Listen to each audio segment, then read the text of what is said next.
This channel does not promote any violent, harmful, or illegal activities. All content provided by this channel is meant for an educational purpose only. পুজোর মধ্যেও খারাপ খবর, ফের কলকাতায় প্রাণ কাড়ল জমা জল, ফের বিদ্যুৎস্পৃষ্ট হয়ে মৃত্যু।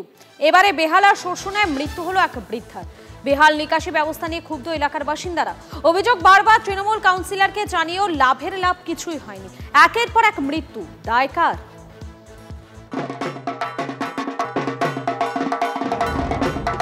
উৎসবের মধ্যেই বিষাদের সুর।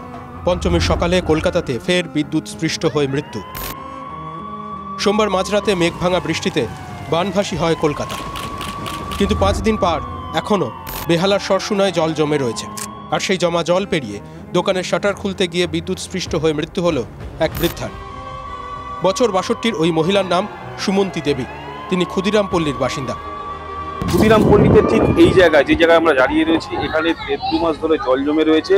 এই জলের উপর দাঁড়িয়ে নিজের দোকানের যখন তালা খুলতে যান, সেই সময় এই তালাতে হাত দিলে বিদ্যুৎস্পৃষ্ট হয়ে মৃত্যু হয়। স্থানীয় লোকেদের বক্তব্য, রাস্তায় পড়ে যাওয়ার পরে জলের মধ্যে 2জন ব্যক্তি তাকে বাঁচাবারও চেষ্টা করে, কিন্তু তারাও হালকা বিস্তর বিদ্যুৎস্পৃষ্ট হয়।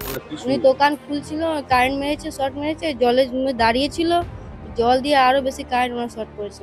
আর এই ঘটনার পর থেকেই আতঙ্কে এলাকার মানুষ। পুজোর দিনে রাস্তায় বেরোতেই ভয় পাচ্ছেন তারা। কে জানে জমা জলে কোন বিপদ ওঁত পেতে রয়েছে তাদের জন্য। সবার ভয় লাগছে, এখন জলে নামতে তো লোক ভয় পাচ্ছে, ভাবছে যদি আবার শর্ট হয়। না, আতঙ্কতেই রয়েছে এখন, কেন কখন কি হবে বলা যায় না। আতঙ্ক তো থাকতেই হচ্ছে, কারণ আমাদের তো নিত্যদিন আতঙ্কেই আছে। কলকাতা পুরসভার 126 নম্বর ওয়ার্ডের এই এলাকায় জমা জল নামবে কবে? স্থানীয়রা বলছেন তৃণমূল কাউন্সিলরকে বারবার জানিয়েও কাজের কাজ নাকি হয়নি। প্রত্যেক বছর এরকম জল জমে আর এরকম হয়, এই বছর আরো বেশি হয়েছে। যে কেউ কিছু করছে না। এই বলার পরে এইটুকুনি আবিষ্কার হচ্ছে, এই জলটা দিয়ে কোথা দিয়ে যাবে, এই জল যাওয়ার রাস্তাটা পড়ে যায়। এই রাজ্যে বেঁচে থাকাটা খবর, মরে যাওয়াটাই স্বাভাবিক ঘটনা। আজকে যিনি ইলেকট্রিফাইন হয়ে মারা গেলে তার ক্ষেত্রে কি বলবেন? বেরোনো উচিত হয়নি। এতদিন জল থাকার তো কোনো কারণই থাকতে পারে না। এটা বড় রান্ডারে তদবি কর্পোরেশন, তো এটা তো আমরা অস্বীকার করতে পারি না। সত্যি কথা যে ওই বহু জায়গায় ড্রেনেজের ব্যবস্থা আমরা করে উঠতে পারিনি। তার কারণ হচ্ছে অ্যাডেড এরিয়া গুলো নিয়েছে তখন উঠে জেতার জন্য ইনফ্রাস্ট্রাকচার ছিল না। এখন ইনফ্রাস্ট্রাকচার আমরা তৈরি করেছি। মঙ্গলবার কলকাতায় তড়িদাহত হয়ে মৃত্যু হয় 8 জনের। কোথাও খোলা তার প্রাণ কাড়ে, কোথাও ঘাতক বিদ্যুতের পোস্ট। তারপর 4-4টে দিন কেটে গেছে, কিন্তু প্রশাসনের টনক নড়েছে কি?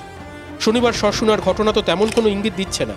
এলাকাবাসীরা বলছেন প্রশাসন ঘুমোচ্ছে, আর কত মৃত্যুর পর সেই ঘুম ভাঙবে কে জানে। সৌভিক সরকারের রিপোর্ট, TV9 বাংলা।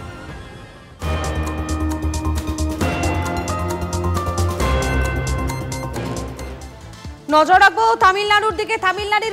তামিলনাড়ুর কারুরে সেখানে বিজয়ের র্যালিতে অঘটন, পদপিষ্ট হয়ে 29 জনের মৃত্যুর আশঙ্কা। আহত হয়েছেন বহু। অভিনেতা এবং টিভিকে প্রধান বিজয়ের সভায় বিপদ। প্রচন্ড ভিড়ে অসুস্থ হয়ে পড়েন অনেকে, হাসপাতালে ভর্তি অনেক। রক্তিম ঘোষ রয়েছেন আমাদের সহকর্মী। রক্তিম, বিস্তারিত জানাও।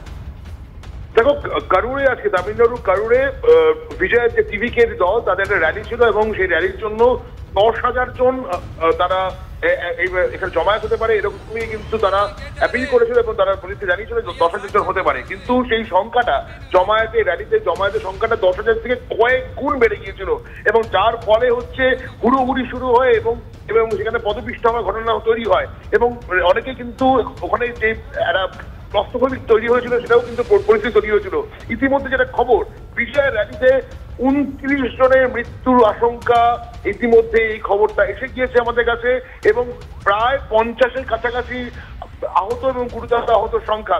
ফলে ইতিমধ্যে কারুরে এটা নিয়ে কিন্তু রীতিমতন রাজনৈতিক চাপানো শুরু হয়েছে এবং বিজয়ের মিছিলকে ঘিরে কিন্তু ইতিমধ্যে যে এত মানুষ মারা গিয়েছে সেটা নিয়ে কিন্তু রীতিমতন এখানে প্রশাসনের তরফ থেকে কিন্তু হুড়োহুড়ি শুরু হয়ে গেছে। এই মুহূর্তে কিন্তু কারুরের পরিস্থিতি যথেষ্ট ভয়াবহ। মধুকল্পিতা, একেবারেই ধন্যবাদ রক্তিম।